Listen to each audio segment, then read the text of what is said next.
As Republicans and Democrats remain deadlocked on some very key issues on Capitol Hill, mayors are tackling the big issues at home. Among them is Mayor Pete Buttigieg, who has brought new jobs to his city of South Bend, Indiana. He raised the minimum wage for city workers, and he is working on a paid family leave plan. The Navy reservist is viewed as someone who can unite the Democratic Party, and the New York Times even suggested he could become the first gay president. And Mayor Pete Buttigieg is here with us at CBSN. Thank you so much for joining us. Great to be with you. So we're going to start with the news of the day, because the big story is it looks like there is not going to be a bill to replace and repeal Obamacare. But Mitch McConnell is saying maybe we should just repeal it right now and then wait a couple of years, we'll figure it all out.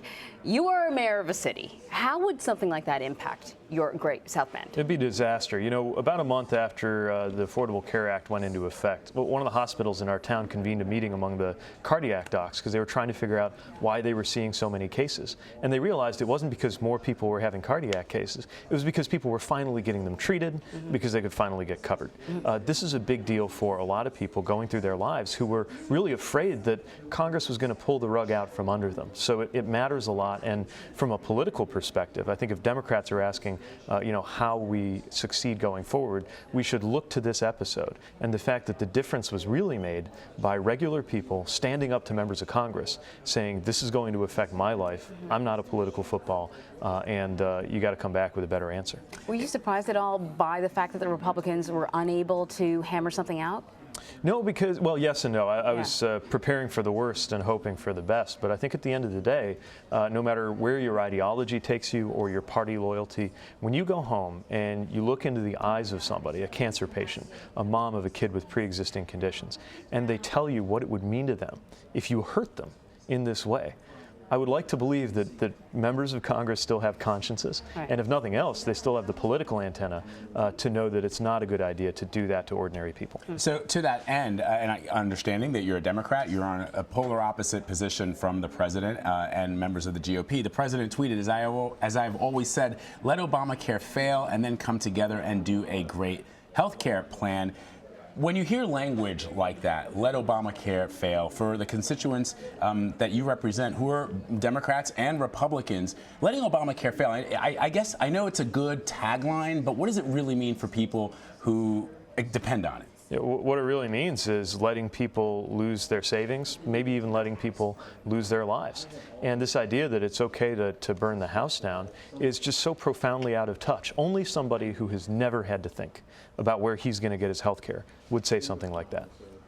All right. The other big deal that at least one of the issues that President Trump campaigned on was NAFTA. Trade, And initially repealing it, then now he sort of came around to renegotiating it. You know, you come from a town where manufacturing jobs are on the decline.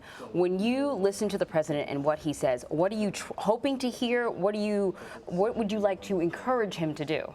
He's offering a simple answer to a complicated reality. The reality is there are fewer manufacturing jobs, and yet manufacturing output's never been higher. It's just technology means you can do it with fewer workers. We got workers in South Bend who can win in this new, more connected, more technologized world, including in manufacturing. It's just that we got to create jobs more quickly, and they got to be sophisticated, and they got to be dialed in with a wider world. You know, there's auto workers in Mexico making Fords right now, but the machines that they use to build those Fords are made in South Bend. And we have American auto workers working on a line doing contract assembly for Mercedes, a German brand, that's selling its cars to customers in China.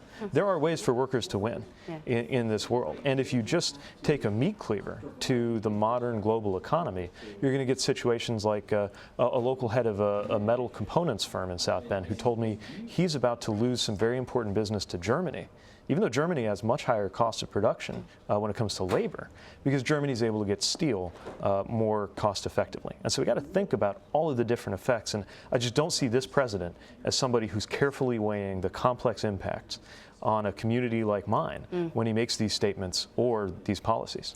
One of those policies that the president has implemented is pulling the United States out of the Paris Climate Accord. At one point during the speech that he delivered, he mentioned that he was voted in by the people of Pittsburgh, not Paris. And then the mayor of Pittsburgh tweeted, look, we have one of the fastest growing green sectors in the country, and we still support this Paris Climate Accord. Where does South Bend stand on that, and what does it mean for for South Bend with the fact that the president has decided to do this? You know, he's not doing South Bend any favors, or Pittsburgh, or anywhere else for that matter. Now, this is where I do think Democrats have a bit of a blind spot the way we talk about the issue.